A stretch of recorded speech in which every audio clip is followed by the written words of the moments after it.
Hi, Matt McAleer, President, Director of Private Wealth, Cumberland Advisors.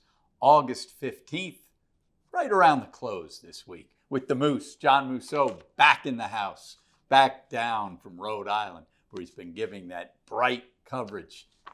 Sweater born. The jacket is out today. Back with the standard operating uniform. We're ad-libbing a little bit as we head through August. Not a whole lot to report on, but I have a couple of nuggets I do want to discuss. But let's go to you, Moose, because probably most of the headlines this week were bond-related, inflation-related. Yeah, you had the CPI and the PPI this week, and we know the bond market rolls from looking at one number a few weeks ago, like the jobs number, which sent yields down, and then they consolidate. Yields are up a little bit last week. Yields are up a little bit this week. 10-year bond was at 4.33, up a nickel. Longer bond yields maybe up 8 basis points. Not much. The real message here is that the CPI number was on target at 0.3. The PPI number surprised everybody at 0.9 when they were expecting 0.2. No question tariffs are part of that equation.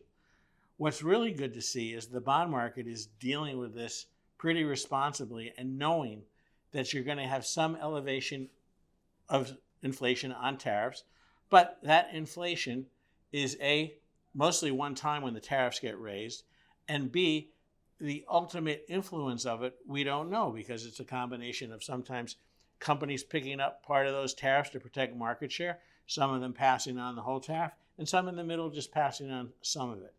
And what the end consumer does is going to depend on, of course, the economy here. Do they want to buy something more expensive or maybe wait a little bit? And, those are the things that are waiting on here. So right. Market's pretty good. And on the muni side, the AAA scale was up, basically 3 basis points in the 10 years, 321 to a 324.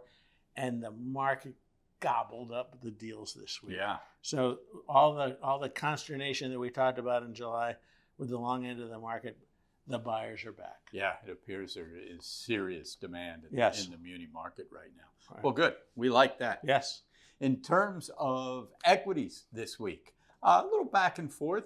Decent bid to the market. Took the inflation news in stride after a couple hours of volatility, which has been the rule over the last 3 months. There's been plenty of headlines, and the market on occasion has sold off hard on those headlines, but found a bid midday an awful lot. So let me share a couple things with you.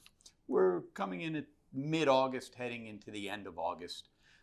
I'm just going to pop a seasonality chart up there. Everyone hears the woes of September and October, and I kind of tuck those in my back pocket, keep them in my back of my mind. Sure, there's been some horrible Octobers. They come right to the forefront. Here's where we sit, where the arrow is, says we are here. This is a Fidelity chart. Jurien Timber puts out some great work.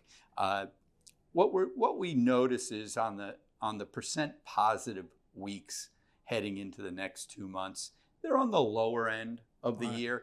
And by the way, still positive. In other words, 54, 54, 52, 48% of the time. You're seeing positive weeks. It's just a little bit of wind in your face, John. And if we look at the mean from 1926 on, that's how far, 1926 through 20, we see that the mean number is actually negative. What does that mean for us from managing money?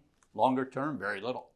Shorter term, if we have some sales, and we had a couple of sales in tactical over the last 30 days, maybe we feel that there's not a whole lot of pressure to get it to work because over the next 4, 6, 8 weeks, we're going to get opportunity. Maybe. Yeah, plus, the first 7 months of the year, net pretty good, even with the problems in April. So you're playing with a little bit of house money. A little bit of house money. We've had, thus far, the last 3, 4 months, wind at our back. Maybe the wind slackens and you have to row a little bit, right? When you have the wind at your back, that wind can help cover up mistakes. Right. When you're rowing, you have to put a little more effort into it. That said, in tactical, which I just mentioned, we did do a buy just today. You've heard me mention APP, App Lovin', one of the funnier named securities on the market.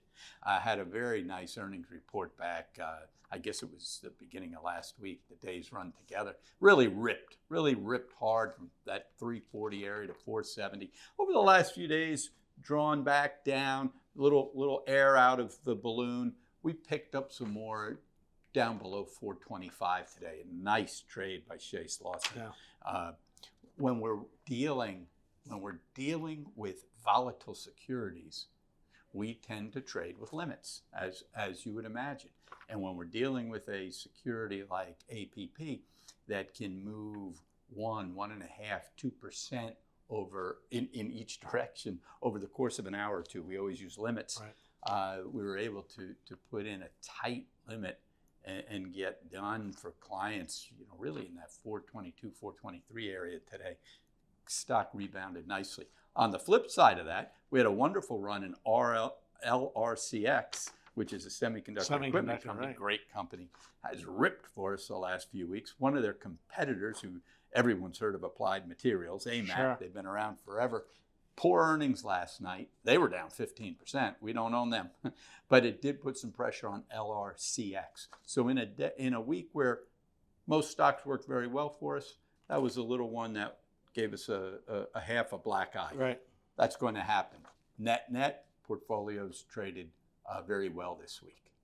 So again, thank you for joining us. It's the middle of summer. I know you're finishing up vacations. September's around the corner. Volume's going to pick up, and you're going to want to be here every Friday. And college football starts. There you go.